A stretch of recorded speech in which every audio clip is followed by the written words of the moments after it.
अब आगे देखिए, अगर इलेक्ट्रॉन हायर सेल से n इज इक्वल टू 1 में आ रहा है तो उसको हमने क्या नाम दिया, लाइमन सीरीज, और उसके लिए एक स्पेसिफिक वेवलेंथ थी, है ना, और वो वेवलेंथ अल्ट्रावायलेट रीजन में पड़ रही थी। ठीक है, हमने इलेक्ट्रॉनिक स्पेक्ट्रम पढ़ा था, ultraviolet region, infrared, visible, radio wave, वो सब हम एक्सरे, गामा रे, है ना।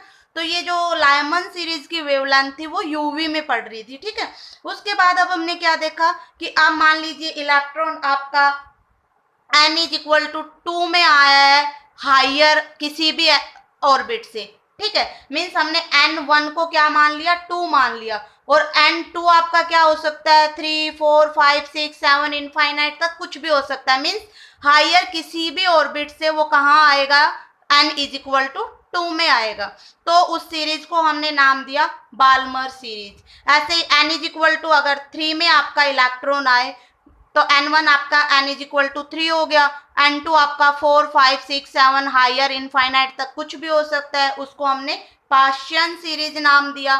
उसके बाद ब्रैकेट में n इज इक्वल टू 4 में आए हायर किसी भी ऑर्बिट से, ऐसे ही पफन में n इज इक्वल टू 5 में आया हायर किसी भी एनर्जी ऑर्बिट से, इट में बी 6, 7, 8, 9, 10 अप टू इनफाइनाइट।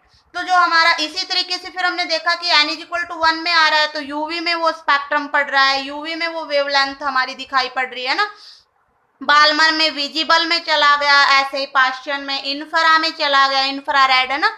तो इस तरीके से हमने देखा। तो ये हाइड्रोजन एटम्स के लिए हमने सीरीज पढ़ी, Lyman series, Balmer series, Paschen series, Brackett series, Pfund series. तो अब हम कह सकते हैं कि वेवलेंथ अगर हमें हमसे निकलवाई कि इलेक्ट्रॉन जंप कर रहा है किसी भी n इज इक्वल टू 4 से किसी भी हायर ऑर्बिट को वो बता दे अप टू बाल्मर सीरीज, तो आपको n1 की वैल्यू डायरेक्ट समझ आएगी कि वो बाल्मर सीरीज मीन्स कौन सी सेल में इलेक्ट्रॉन को भेजने की बात कर रहा है n इज इक्वल टू 2 में। ठीक है, तो यहाँ आपके पास n इज इक्वल टू 1 की वैल्यू भी हो जाएगी 2, और n इज इक्वल टू 2 की वैल्यू आपने बताया कि 7 से आया या 8 से आया है, तो यहाँ से आप उसकी वेवलेंथ मेजर कर पाएंगे। ठीक है, तो ये हमारी सीरीज हो गई Lyman, Balmer, Brackett, Paschen, Brackett, Pfund बेटा। ठीक है, अब हमें निकालनी है स्पेक्ट्रम लाइन की नंबर ऑफ स्पेक्ट्रम लाइन कितनी होंगी। कि मान लीजिए आपका जो इलेक्ट्रॉन है वो n इज इक्वल टू 4 से n इज इक्वल टू 1 में आया है। ठीक है, कहाँ से, n इज इक्वल टू 4 से n इज इक्वल टू 1 में आया है। तो एक तो तरीका क्या था बेटा कि वो डायरेक्ट 4 से जंप करके किस में आए, 1 में। इस तरीके से ये मैंने 4 एनर्जी लेवल आपको बना के दिखाए हैं। एक तो तरीका था कि वो डायरेक्ट 4 से 1 में आए, एक तरीका है कि पहले 4 से वो 3 में आए, फिर 3 से वो 2 में आए, फिर 2 से वो 1 में आए।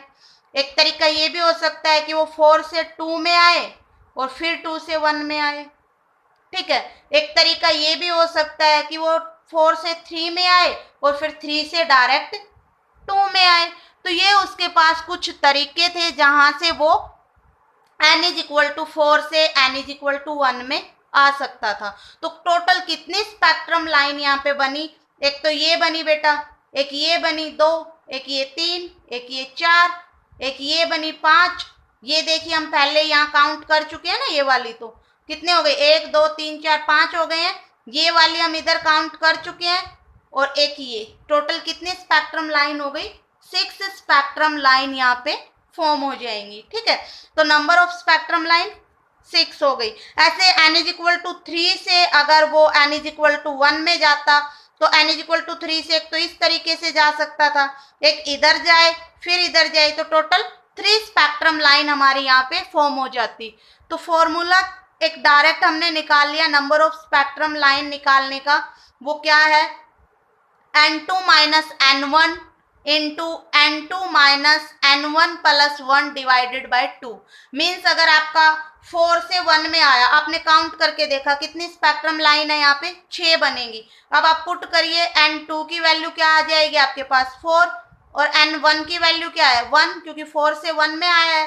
तो पुट करो 4 माइनस 1, इधर से आ जाएगा 4 माइनस 1 प्लस 1 डिवाइडेड बाय 2। और जब आप इसको सोल्व करेंगे तो यहाँ से कितनी स्पेक्ट्रम लाइन आपके पास आएंगी, आपके पास यहाँ से 6 स्पेक्ट्रम लाइन आएंगी। देखिए 4 में से जब 1 जाएगा तो 3 आ गया, इधर से 1 से 1 कैंसिल हो गया, कितना आ गया 4 डिवाइडेड बाय 2। 2 को जब 4 से काटेंगे 2 पे चला गया, 3 2 जा 6।